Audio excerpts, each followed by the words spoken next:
మా ఫ్రెండ్ శుభం అగర్వాల్ పెళ్ళికి వెళ్ళాం అనగానే మా మైండ్లో ఒకే డౌట్, ఎంత స్పెషల్గా ఉంటుందా?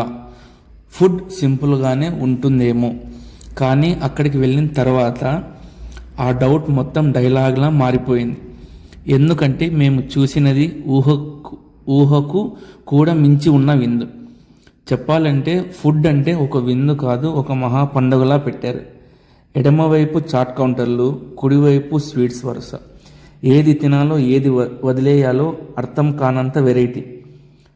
వెనుక live sessions, pasta, pizza, dosa, chaat, fresh starters. అక్కడి చెఫ్స్ వేడిగా, ఫాస్ట్గా, పవర్ఫుల్గా చేసి ప్రతి ఐటెం ఒక్కో కౌంటర్ ఒక కొత్త ప్రపంచంలో అనిపించింది.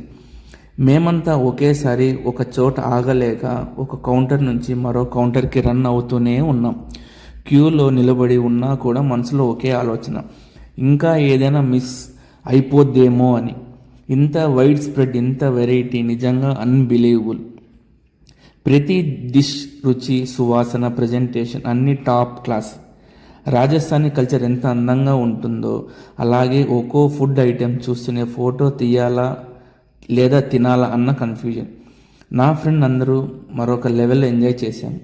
ఎవరైనా ఇది టేస్ట్ చూసావా అంటే ఇంకో ఫ్రెండ్ వెంటనే పరుగు. మా గ్రూప్ మొత్తం ఫుడ్ హంటర్స్గా మారిపోయాం. శుభం అగర్వాల్ పిల్లలు మేము చూసిన ఈ ఫుడ్ జర్నీ మీరు కూడా ఒకసారి తప్పక ఎంజాయ్ చేయాలి. నార్త్ ఇండియా మార్వాడి పెళ్లి విందు ఒకసారి చూసిన తర్వాత మరిచిపోలేని అనుభవం. ఈ అనుభూతి కేవలం ఫుడ్ కాదు, ఒక కల్చరల్, ఒక ప్రేమ, ఒక హాస్పిటాలిటీ. మీరు కూడా మీ ఫ్రెండ్ మార్వాడి పెళ్ళికి వెళ్ళి ఉంటే మీ ఎక్స్పీరియన్స్ కింద కామెంట్లో చెప్పండి.